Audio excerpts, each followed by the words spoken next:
queridos, a graça e a paz do nosso Senhor Jesus. Eu sou a missionária Alessandra Rocha, do canal A Verdade que Fortalece. Estamos mais uma vez reunidos para estudarmos a Bíblia Sagrada. Estamos hoje realizando a nossa segunda aula sobre a Epístola aos Romanos. Lembrando que na descrição deste vídeo vai estar o link da nossa primeira aula e a bibliografia dos livros pesquisados para que nós pudéssemos realizar os nossos estudos, tá? Nós gostaríamos que vocês participassem através dos comentários, deixando as suas considerações, algumas perguntas a respeito das aulas, porque assim a gente vai ter uma interação, a gente vai ter uma comunhão, que esse é o objetivo, estarmos em comunhão através do estudo da Palavra do Senhor. Amém? Antes de começarmos, vamos fazer uma pequena oração. Senhor Deus, gracioso Pai, mais uma vez colocamos na Tua presença o nosso coração, gratos pela liberdade e oportunidade de estudarmos a Tua Palavra mais uma vez. Suplico, Senhor, que a Tua mão graciosa esteja na vida dos nossos irmãos que estão participando desse estudo, para que eles possam ter o entendimento, para que a mente deles possa estar alcançando a graça e a unção do Senhor, vinda do Senhor para o entendimento da Tua Palavra e fortalecimento de suas vidas, meu Pai. Esse é o objetivo, que o Senhor venha nos dar a graça do renovo espiritual dia após dia. Precisamos do Senhor, meu Deus. Coloca-nos no centro da Tua vontade e ajuda-nos, ó Pai, através desses estudos, para a glória do Teu nome. Assim nós oramos agradecidos em nome de Jesus. Amém? Amém, queridos?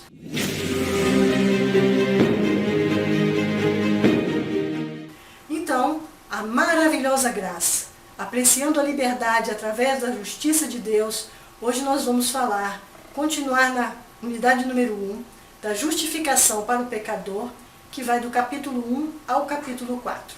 Mas hoje nós vamos falar do desejo de Paulo de visitar os romanos, que está no capítulo 1, verso 8 a 15, e o Evangelho, o poder de Deus para salvar, que está no capítulo 1, verso 16 e verso 17. Vamos à leitura. Romanos, capítulo 1, verso 8 e 11. Em primeiro lugar, por meio de Jesus Cristo, dou graças ao meu Deus por todos vocês, porque a fé que vocês têm é proclamada no mundo inteiro. Pois Deus, a quem sirvo em meu espírito, no Evangelho de seu Filho, é minha testemunha de como nunca deixo de fazer menção de vocês, em todas as minhas orações, pedindo que, em algum momento, pela vontade de Deus, surja uma oportunidade de visitá-los, porque desejo muito vê-los, a fim de repartir com vocês algum dom espiritual, para que vocês sejam fortalecidos. Isto é, para que nos consolemos uns aos outros por meio da fé mútua, a de vocês e a minha. Quero que vocês saibam, irmãos, que muitas vezes me propus a ir visitá-los, no que tenho sido até agora impedido, para conseguir algum fruto igualmente entre vocês, assim como também tenho conseguido entre os outros gentios. Pois sou devedor tanto a gregos como a bárbaros, tanto a sábios como a insensatos. Por isso, quanto a mim, estou pronto a anunciar o Evangelho, também a vocês que estão em Roma. Vamos agora, queridos, falar do que esses versículos que Paulo disse representam. Nos versos 8 e 9, nós vemos o agradecimento e a oração contínua de Paulo. O agradecimento de Paulo veio a Deus, mostra o relacionamento pessoal com Deus. Ele também fala por meio de Jesus Cristo. Ele fala do seu vínculo com Deus, que foi possível através do sacrifício de Jesus na cruz. Ele também menciona que orava pelos cristãos em Roma, a quem não conhecia, mas que ouvia falar deles, porque tudo aquilo que eles faziam era conhecido, a fé deles era conhecida no mundo todo. A fé vivida pelos romanos era o testemunho de fé dos romanos. Então, o que acontece? Aqui Paulo está demonstrando um relacionamento com Deus, que isso foi possível através de Jesus Cristo. Ele informa que orava pelos cristãos de Roma, porque a fé deles motivava Paulo a agradecer ao Senhor por tudo aquilo que eles estavam representando no reino de Deus. vimos o tipo de oração que Paulo estava fazendo aqui. Ele estava fazendo uma oração intercessória. Ele estava intercedendo em favor dos romanos.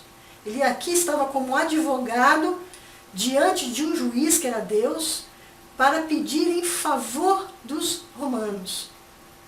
Nós vamos falar mais adiante, o anseio do meu coração é sempre falar sobre oração, mas nós vamos falar mais adiante um pouquinho mais sobre isso. Então, a característica da oração de Paulo, nós vimos também. Ela é contínua e persistente. Ele pedindo, reconhecendo não ser merecedor de seu favor, embora necessitasse, ele pedia constantemente em favor dos romanos. Paulo invoca aqui o testemunho do próprio Deus, porque somente Deus sabia das orações dele em favor dos cristãos romanos. Então ele fala que orava, ele pedia, e Deus era testemunha desse pedido. Ele conta a sua petição a Deus. Paulo demonstra a importância dos romanos em saberem da sua intercessão em favor deles. Aqui muitas vezes a gente vê, a exemplo de Paulo, que nós temos que mostrar aos nossos irmãos que estamos orando por eles. Isso consola o coração e até motiva ainda mais a viver em santidade, a viver na presença do Senhor. É o que Paulo estava falando aqui com essa intenção de mostrar que intercedia por eles junto ao Pai. Nós vemos aqui também o grande desejo de visitá-los, nos versos 10 a 12. Ele orava por uma oportunidade de visitar. Então observamos o valor da oração aqui na vida de Paulo. Também a importância da vontade de Deus ser cumprida. Vemos que ele conhecia o controle de Deus na sua vida. Ele respeitava a vontade de Deus. Ele tinha consciência que o escravo simplesmente obedece e aceita a vontade de seu senhor. Então vimos aqui, nessa descrição, nesse objetivo de visitá-los, a importância da oração. Então eu quero fazer algumas considerações sobre a oração.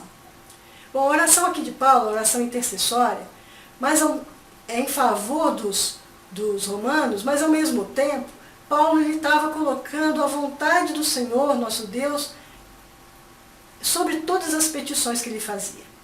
Então nós temos que ter uma consciência aqui em oração, amados, que nós oramos a Deus porque primeiro Ele nos ouve, porque Ele tem condição de dar a graça que nós estamos precisando, Ele supre essas necessidades, Ele tem condição de suprir, Ele quer suprir essa necessidade e porque Ele tem condição de fazê-lo. Então Ele ouve, Ele tem a provisão, Ele quer nos ajudar e pode nos ajudar. Por isso que nós oramos ao Senhor.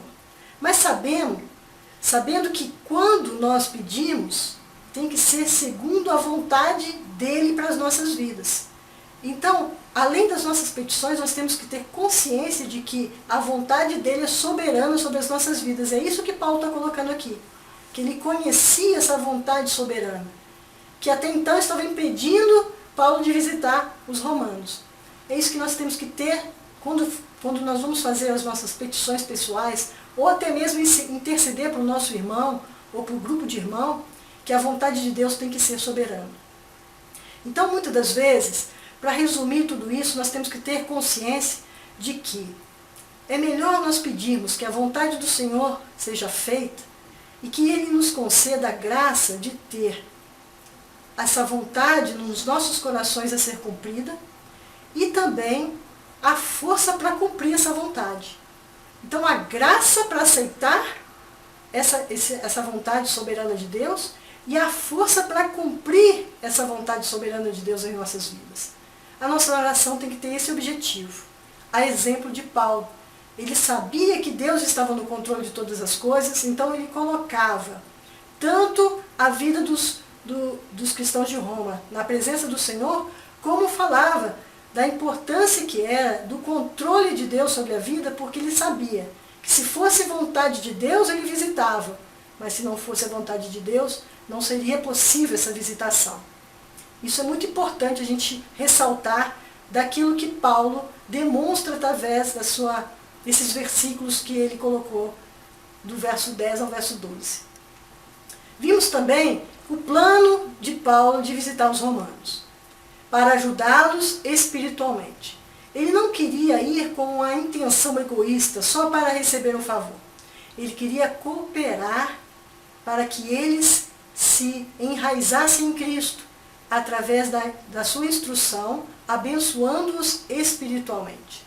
Isso é muito importante, queridos, deixar isso claro, porque havia um mútuo interesse de abençoar e ser abençoado. Essa ajuda mútua que vamos falar agora.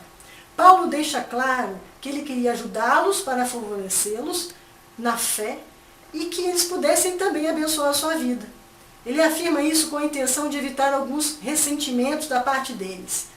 Por que ele enfatiza isso? Porque muitas vezes, queridos, quando uma pessoa vá e fala que quer ajudar, que quer fazer algum benefício, a pessoa que está recebendo esse benefício se sente menosprezado ou diminuído. Mas por que ele está querendo vir me abençoar? Eu não pedi para ele vir a me abençoar. Então, de antemão, ele está colocando assim, olha, eu estou disposto a abençoá-los espiritualmente, mas eu também espero receber de vocês também uma parte dessa bênção, para que tudo ficasse claro. Amados, é muito importante isso, porque muitas das vezes a gente não entende, porque a gente tanto abençoa o irmão, e esse irmão vira as costas e nos magoa. Muitas vezes, essa mágoa vem porque ele se sente pequeno diante da possibilidade ou até mesmo da oportunidade que nós tivemos de abençoar. Nós temos que deixar bem claro a todos aqueles que estamos estendendo a mão, que quando nós abençoamos, nós somos mais ainda abençoados do que eles, porque a vida deles traz para nós um refrigério, uma motivação cada vez maior de amar o Senhor. Nós temos que deixar bem claro que todas as vezes que a gente ajuda, quem é ajudado, da maior parte das vezes somos nós, porque a vida das pessoas nos edifica. Esse é o Evangelho, esse é o Evangelho pregado, o amor mútuo. E aqui Paulo está representando isso, nesses planos de visitar e dessa ajuda mútua que ele estava evidenciando nos seus versículos. Vamos continuar. Prosseguindo aqui, nós vimos que Paulo conta os seus projetos anteriores de visitá-los, no verso 13. Paulo, ele revela os seus planos que fracassaram em visitá-los. Paulo ele tinha um desejo ardente de pregar o Evangelho. E muitas vezes ele elaborava os planos para um lugar e o Senhor mandava para outros cantos. Então o amor de Deus pelo Evangelho inquietava a sua alma, mas ele muitas das vezes não conseguia realizar os seus planos. Então ele colocou isso, o seu insucesso se deu pela obra do Senhor que o levou para outros lugares. Nós vamos falar mais adiante em Romanos capítulo 15, verso 18 a 24 sobre esse assunto. E nos versos 15 e no verso 14, nós vimos a razão para a sua inquietação. Quando nós olhamos e observamos que Paulo acreditava ser devedor de todos, sob a obrigação de cumprir o seu ministério em virtude do chamado de Deus e da grande necessidade dos gentios. Nós vimos que Paulo tinha consciência muito forte do chamado dele de pregar o Evangelho aos gentios. E ele assumia isso como um dever de todos os gentios.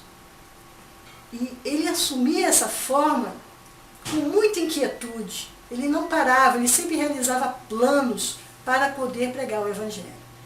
Então, através desses versículos aqui, nós encerramos a descrição do desejo de visitar os romanos que Paulo tinha. E vamos passar agora a falar sobre o Evangelho. O Evangelho, o poder de Deus para salvar. Romanos, capítulo 1, versos 16 e 17. Pois não me envergonho do Evangelho, porque é o poder de Deus para a salvação de todo aquele que crê, primeiro do judeu e também do grego. Porque a justiça de Deus se revela no Evangelho, de fé em fé, como está escrito, o justo viverá por fé. Vamos analisar o que Paulo quer dizer com esses versículos. No verso 16 e 17, nós vemos aqui o Evangelho de poder. O Evangelho revela o poder de Deus. Paulo aqui estava pronto para pregar o Evangelho. Não me envergonho, disse ele, né? Ele orgulhava do Evangelho e acreditava ser um privilégio anunciá-lo. Paulo demonstra que proclamar o Evangelho era sua dívida a saldar e um poder a experimentar. Para os sábios do mundo, o Evangelho era loucura, levando muitos cristãos a se envergonhar de proclamar. Por que disso? Vou falar um pouquinho disso aqui. Ora, nós ficamos sabendo que para o mundo o Evangelho é uma loucura. Porque o Evangelho trata-se da morte de Senhor Jesus na cruz do Calvário. E o mundo interpretava a morte como uma derrota. O líder do Evangelho morreu na cruz, foi acusado e morto.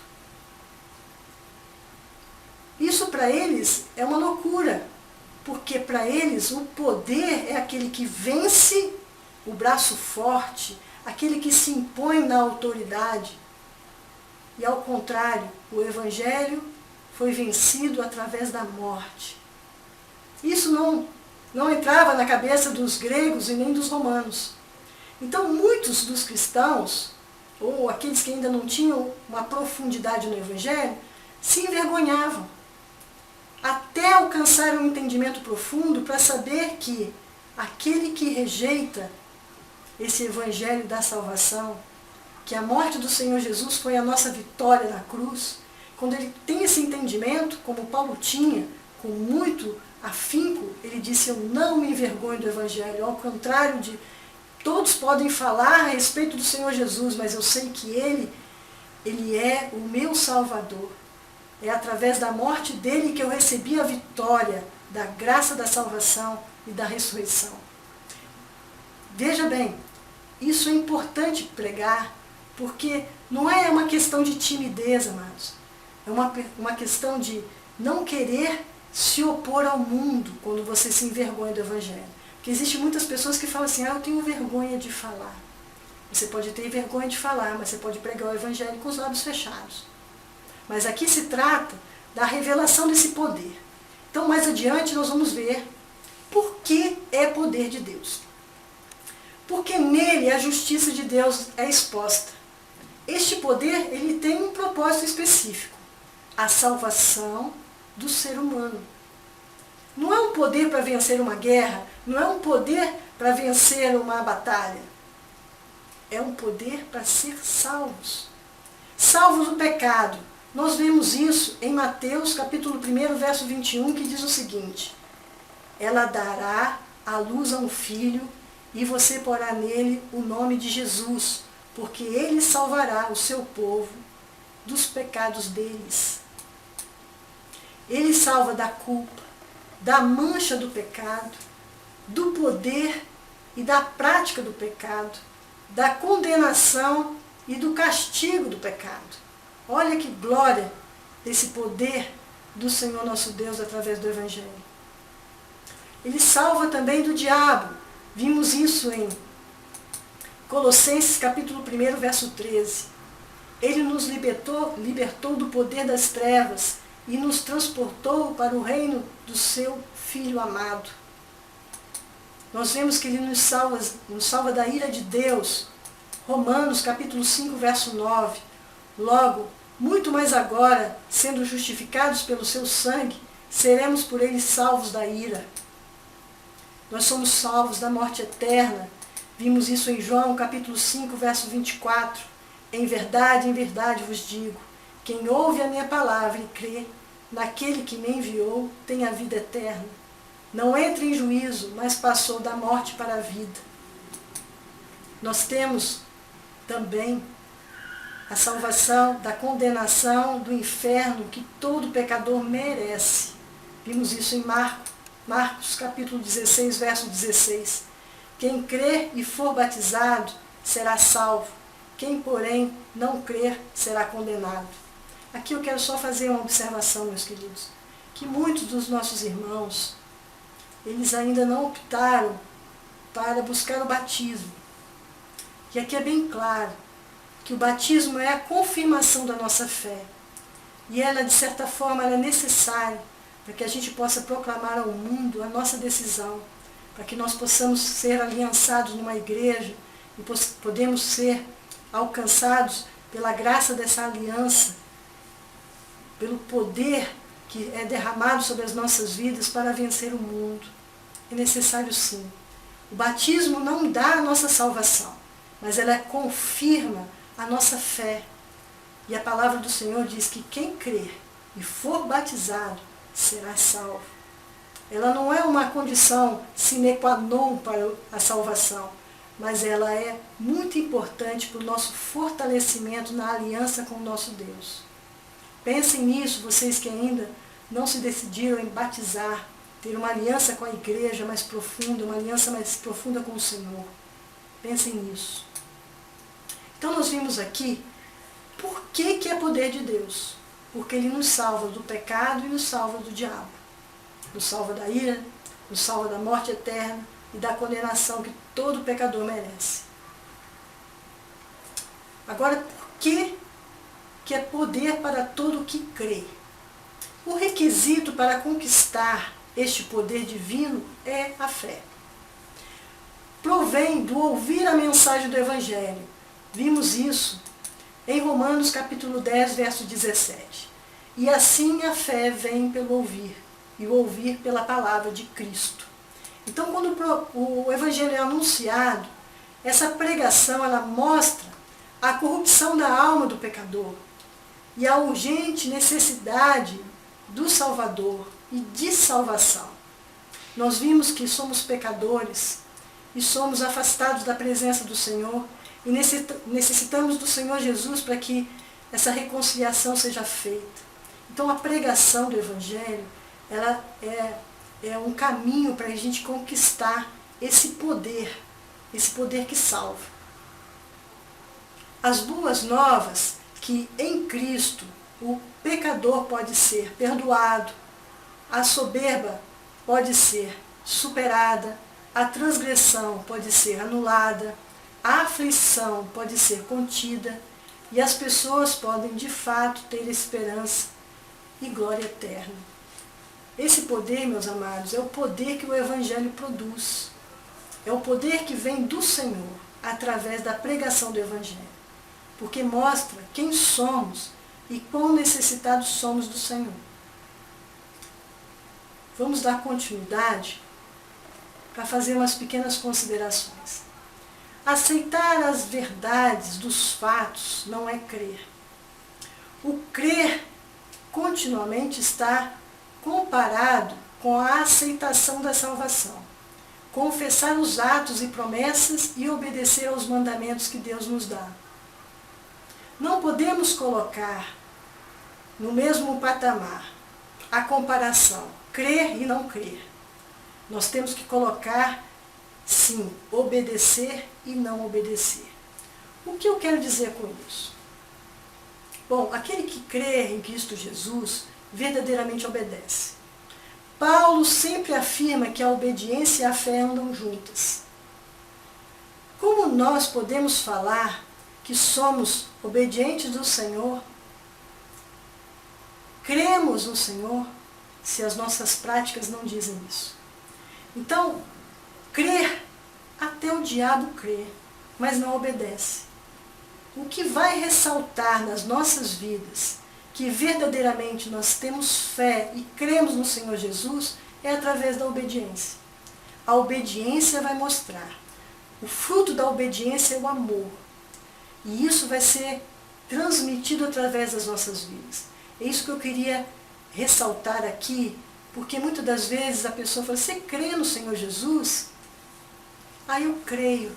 Mas aí você vê as atitudes, está longe de obedecer a palavra. Então nós temos que continuar orando por esse irmão, continuar orando por essa pessoa, porque verdadeiramente não alcançou o entendimento de que a obediência é a afirmação da nossa fé. É isso que eu queria ressaltar com vocês. Vamos continuar falando desse Evangelho que revela a justiça de Deus. A razão pela qual o Evangelho é poder de Deus para a salvação é a justiça de fé em fé. O que é a justiça de Deus? Qual é o significado de fé em fé? E o que significa o justo viverá pela fé? É isso que nós vamos falar aqui, porque eu acho que isso é importante nós termos consciência do que se trata isso. Para deixarmos de ter essa má interpretação. Dentro do contexto nós vamos analisar o que Paulo está querendo falar com essas palavras, com essas afirmações. Então, o que é a justiça de Deus? A justiça de Deus é um atributo divino. Ele descreve o seu caráter e ações. Ele é juiz de toda a terra. Ele ama a justiça, odeia a iniquidade. Ele sempre fará justiça. Então é um atributo. Justiça de Deus é um atributo divino. E dentro desse atributo nós vemos que a suprema justiça de Deus, ela se revela na cruz de Cristo. Quando Deus o apresentou como sacrifício para a propiciação, ele o fez para demonstrar a sua justiça. E simultaneamente, o justo e justificador por meio da fé em Cristo. Então ele proporcionou essa suprema justiça de Deus, revelada na cruz. Tudo vem dele, tudo parte de Deus. Uma outra coisa é uma ação divina, que se revela através da intervenção salvadora em favor do povo. Salvação e justiça andam lado a lado. Salvação é a forma que assumimos a justiça de Deus. É a fidelidade e aliança que ele fez a Abraão, que nós alcançamos também pela fé. É uma conquista divina que se revela na justiça que procede de Deus. É um estado de justiça que Deus requer de nós, se quisermos comparecer diante dele, e que nos proporciona através do sacrifício expiatório da cruz, e que concede gratuitamente a todos os que confiam em Cristo Jesus. Isto é uma dádiva. Nós alcançamos essa justiça, esse status de sermos justos diante do Senhor, através da morte do Senhor e de crermos que essa morte purifica-nos de todo o pecado e nos concede essa graça da justiça. O que nós vimos aqui? A justiça de Deus é a atitude justa assumida por Deus ao justificar os pecadores consigo mesmo, propiciando-lhes uma justiça que não lhes pertence, mas que vem do próprio Deus. A justiça de Deus é uma forma de elevar o homem a um estado aceitável diante de sua santidade. O autor e consumador da nossa fé, Jesus, é essa pessoa que em nós começa na fé, nos firma em fé e nos faz transformar maduros e completos na fé. Isso que faz com que nós alcancemos a graça. Com essas palavras nós estamos falando o que significa a justiça de Deus. Agora nós vamos falar qual o significado de fé em fé. De fé em fé pode ser interpretada de várias formas. Primeiro, da oferta de fé que vem de Deus para o homem que recebe. É a fidelidade que Deus vem sempre primeiro e que nunca a gente pode passar de responder essa oferta, essa fidelidade. Então vem de Deus e o homem recebe. Assim é de fé em fé. De uma outra forma que podemos interpretar é da fé divulgada por meio do Evangelho, de um cristão para outro cristão. É um cristão que prega o Evangelho para outro que recebe o Evangelho, de fé em fé. Podemos interpretar também de um nível de fé para outro, como um crescimento de fé. Como a fé fosse um músculo que ela precisa ser exercitado. A cada dificuldade, a cada adversidade, a nossa fé vai crescendo porque vai experimentando de Deus. Essa é uma outra forma de interpretar de fé em fé. E pode ser também uma supremacia da fé, do princípio ao fim, pela fé mais e mais através da fé. Quer dizer, é uma retórica. A fé já está no início ao fim. Então, todas essas são as formas que podemos interpretar de fé em fé. Não podemos dizer que está errado alguma delas. Por quê? Porque não é preciso o que Paulo está querendo dizer com isso. Mas sabemos que a justiça de Deus é de fé em fé e pode ser de diversas formas. Essas são os que os estudiosos acreditam que possam ser o que Paulo quer dizer através dessa palavra, viver de fé em fé. Eu particularmente acredito que a fé ela tem um crescimento. A partir do momento em que a gente vai passando por dificuldades, vai experimentando da palavra de Deus, vai fortalecendo a nossa fé, há um crescimento da nossa fé. Mas isso é na prática, de fé em fé. Mas também não deixa de ser todas essas palavras que nós dissemos aqui agora. E o justo viverá pela fé. O que quer dizer? Nós vimos aqui uma citação em Abacuque, capítulo 2, verso 4. Nós temos que entender que Paulo está fazendo referência a essa citação. Vamos ver o que fala Abacuque, capítulo 2, verso 4. Eis que a sua alma está orgulhosa, a sua alma não é reta nele, mas o justo viverá pela fé. Aqui, Deus está respondendo a um questionamento de Abacuque. Abacuque questionou por que o Senhor não estava intervindo, porque estava castigando, estava deixando o ímpio castigar aquele que era mais justo. Então, o Senhor respondeu a Abacuque dessa forma, que a sua alma está orgulhosa, a sua alma não é reta nele, mas o justo viverá pela fé. E mais adiante, no explanar, Abacuque chegou ao entendimento e ele percebeu que não havia diferença entre o homem de Judá e os incircuncisos caldeus que ele estava tentando defender. Os caldeus ajuntavam para si as nações através da força e violência. E o povo de Israel procurava realizar o mesmo intento, mas através de alianças políticas. Ambos não confiavam em Deus e atribuíam às suas conquistas as suas estratégias. Então, os caldeus, a estratégia militar. E os israelitas, a estratégia política. Nenhum deles colocavam a sua confiança em Deus.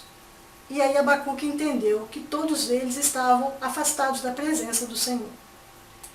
Então, o que quer dizer essa citação? A vontade de Deus é que o homem creia nele, que aquele que nele enviou, ou seja, em Cristo. Porém, é preciso perseverar na fé para que o homem possa alcançar essa promessa. O que muitas das vezes falta nas nossas vidas é essa perseverança.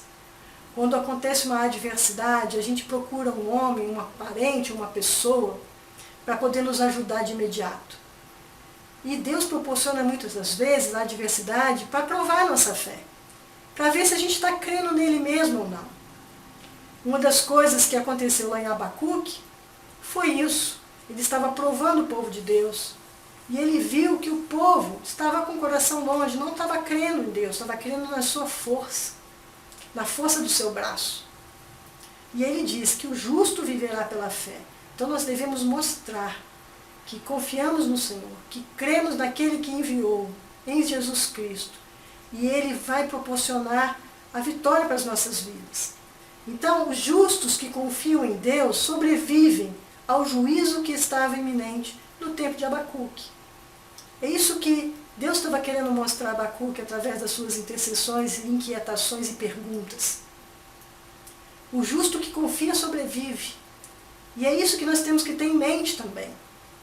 Quando fala o justo viverá pela fé, nós temos que aguardar no Senhor a nossa vitória.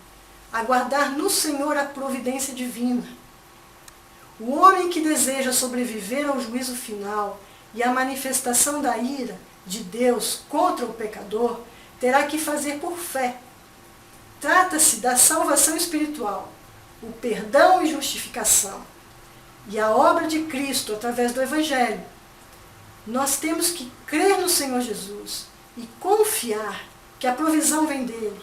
Muitas das vezes ele permite as adversidades na nossa vida.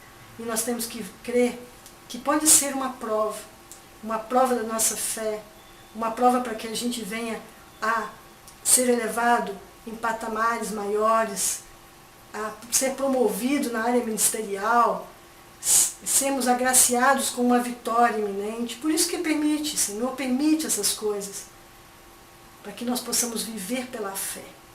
O justo, verdadeiramente, ele está no caminho de viver pela fé. Aquele que é justificado, que entende o propósito do Senhor. Por isso que é importante a gente conhecer a palavra do Senhor.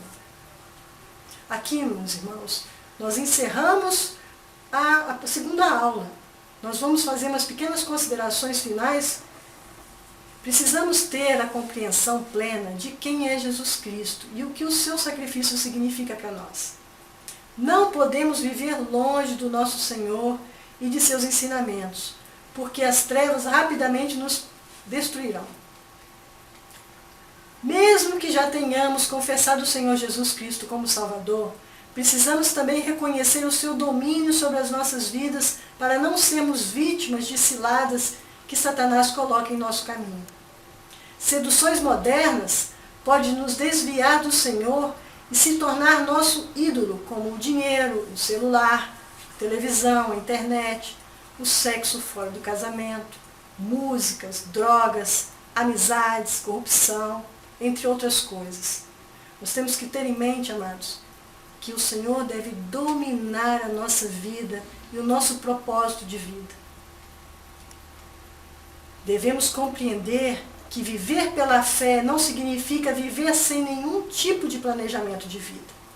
Nós temos que planejar nossas vidas e colocá-las diante do Senhor. Se esse planejamento for de acordo com a vontade de Deus, Ele vai ter o sim e o amém para todas as nossas petições.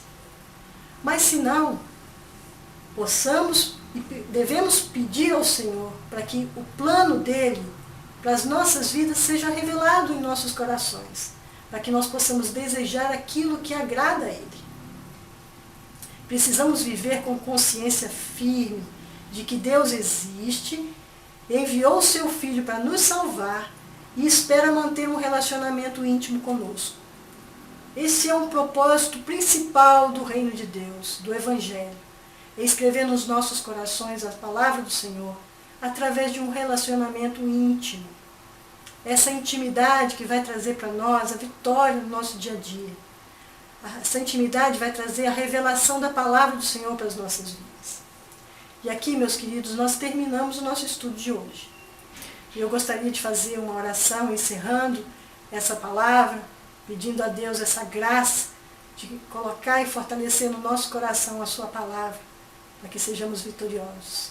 Senhor Deus, gracioso Pai, nós te agradecemos por mais uma aula, por mais um dia o Senhor está nos ajudando, nos perseverando, colocando o Senhor diante das tuas faces, essa perseverança no estudo. Precisamos de Ti, Senhor. Abre o nosso entendimento, ajuda-nos a compreender o Evangelho da cruz, o Teu poder, a Tua graça derramada sobre as nossas vidas, para que possamos desfrutar de tudo que o Senhor Jesus conquistou na cruz do Calvário por nós. Queremos estar no centro da Tua vontade, desenvolver, Senhor, uma intimidade contigo. Ajuda-nos, ó Pai, nas nossas fraquezas. Ajuda-nos, ó Pai, a sermos separados deste mundo, para que possamos glorificar o Teu nome através das nossas vidas e que possamos ser testemunhas do Senhor para a glória de Deus. Assim nós oramos agradecidos por mais essa oportunidade em nome de Jesus. Meus queridos, eu peço a Deus e agradeço a Deus pela liberdade e oportunidade de estudarmos a palavra do Senhor, porque ela é verdadeiramente, ela é a verdade que nos fortalece. Até a próxima aula, amados. Um beijo no coração de todos.